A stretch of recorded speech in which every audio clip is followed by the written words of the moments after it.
واصنع بودادا ليكن ربك للأرض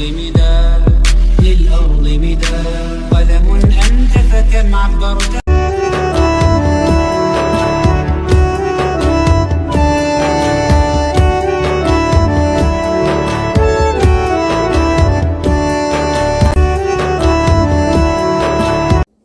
அகிலத்தின் இரட்சகனாகிய அல்லாஹ்வுக்கே புகழனைத்தும் உண்டாகுவதாக.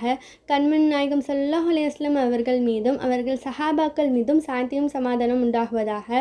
இன்று நாம் ரம்லான் மாதத்தின் தஃப்சீர் தொடரில் சூரத்துல் முஃமினூன் என்ற வசனங்களை பார்ப்போம். அஊது பில்லாஹி மினஷ் ஷைத்தானிர் ரஜீம். பிஸ்மில்லாஹிர் ரஹ்மானிர் ரஹீம். வலகத் அர்ஸல்னா நூஹன் இலா கௌமிஹி ஃபகால யா கௌமி அஹ்துல்லாஹி மா லகும் மின் இலைஹி கைரஹு அஃபலா தத்தகூன். சூரத்துல் முஃமினூன் வசனம் 23. நிச்சயமாக நூஹை அவர்களுடைய சமூகத்திற்கு தூதராக அனுப்பினோம். சமூகத்தாரே, அல்லாஹ்வையே வழிபடுங்கள், அவனை தவிர வேறு இறைவன் உங்களுக்கு இல்லை.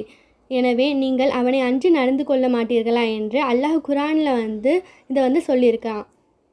இந்த வசனத்தில் நபி நூஹ் அலைஹிஸ்ஸலாம் அவர்களை பற்றியும் அவர்களுடைய சமூகத்தாரை பற்றியும் நம்ம இப்போ பார்க்கலாம். அதாவது நபி நூஹ் அலைஹிஸ்ஸலாம் அவர்கள் அவர்களின் சமூகத்திற்கு தூதராக அல்லாஹ் அனுப்பி வைத்தான். அல்லாஹ்வின் கட்டளைகளை மாற்றம் செய்து அவன் தூதரை ஏற்ப மறுப்பவர்களை அல்லாஹ் பழி வாங்குவான். இன்னும் அவர்களுக்கு கடும் வேதனையும் தண்டனையும் உண்டு என்று அம்மக்களுக்கு அன்னார் எச்சரித்தார். இறை தூதர் நூஹ் அலைஹிஸ்ஸலாம் அவர்கள் ஆதி மனிதர். ஆதம் அலைஹிஸ்ஸலாம் அவர்களின் 9வது தலைமுறையில் பிறந்தவர்கள். நூஹ் அலைஹிஸ்ஸலாம் அவர்கள் ஈராக் பகுதியில் பிறந்தாங்க. நபி இத்ரீஸ் அலைஹிஸ்ஸலாம் அவர்கள் நபி நூஹ் அலைஹிஸ்ஸலாம் அவர்களின் முப்பாட்டனார் என்று சொல்லப்படுகின்றது. நபி நூஹ் அலைஹிஸ்ஸலாம் அவர்கள் 950 ஆண்டுகள் தான் அந்த சமூகத்தினரை அல்லாஹ்வின் பக்கம் ஈமான் கொள்வதற்கு அழைத்தாங்க. மிக நீண்ட காலமாக பொறுமையுடன் அந்த இறையின் பக்கம் அழைத்தார்கள். ஆனால் அம்மக்கள் ஈமான் கொள்ள மறுத்தார்கள். பொறுமை இழந்த நபி நூஹ் அலைஹிஸ்ஸலாம் அல்லாஹ்விடம் அந்த சமூகத்திற்கு எதிராக துவா செஞ்சுட்டாங்க.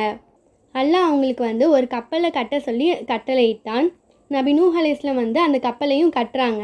அப்போ அந்த மக்கள்லாம் சொல்கிறாங்க, கடலே இல்லாத ஊருக்கு இவங்க கப்பலை கட்டுறாங்க, இவங்க ஒரு மடையர் அப்படின்னு சொல்லிட்டு நபி நூஹ் அலைஹிஸ்ஸலாம் இகழ்ந்து பேசினாங்க. இன்னும் அந்த மக்கள் அந்த கப்பலில் நஜீஸாக்கி சென்றார்கள். அதற்காக அல்லாஹ் அவங்களுக்கு என்ன செஞ்சாங்கன்னா, அந்த ஊரில் இருக்கிற மக்களுக்கு வெண்குஷ்ட நோயை கொடுத்தான். ஒரு மனிதர் அந்த நஜீஸாக்கிய கப்பலை கடந்து செல்லும் போது அவரை அதில் அல்லாஹ் விழ வைத்தான். அவங்க அந்த நஜீஸில் விழுந்த உடனே அவங்க நோய் குணமாயிடுச்சு.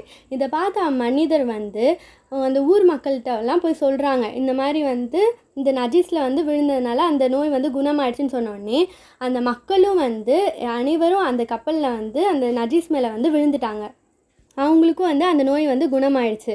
அசுத்தம் செஞ்ச மக்களே அல்லாஹ் அந்த கப்பலை சுத்தம் செய்ய வச்சான். இந்த சமூகத்தில் ஈமான் கொண்டவர்கள் வெறும் 80 பேர் தான். அதில் நூஹ் அலைஹிஸ்ஸலாம் அவங்களுடைய மனைவியும் இன்னும் அவங்களுடைய ஒரு மகனும் ஈமான் கொள்ளவில்லை.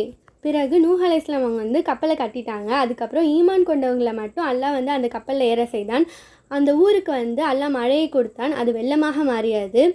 பின்னர் அந்த ஊரே அழித்து விட்டது. பின்னர் நீண்ட காலம் கழித்து அந்த கப்பல் ஜூத் மலையில் கரை இறங்கியது. வாஹிதவனா அல்ஹம்துலில்லாஹி ரபில் ஆலமீன். அஸ்ஸலாமு அலைக்கும் வரஹ்மத்துல்லாஹி வபரகாத்துஹு.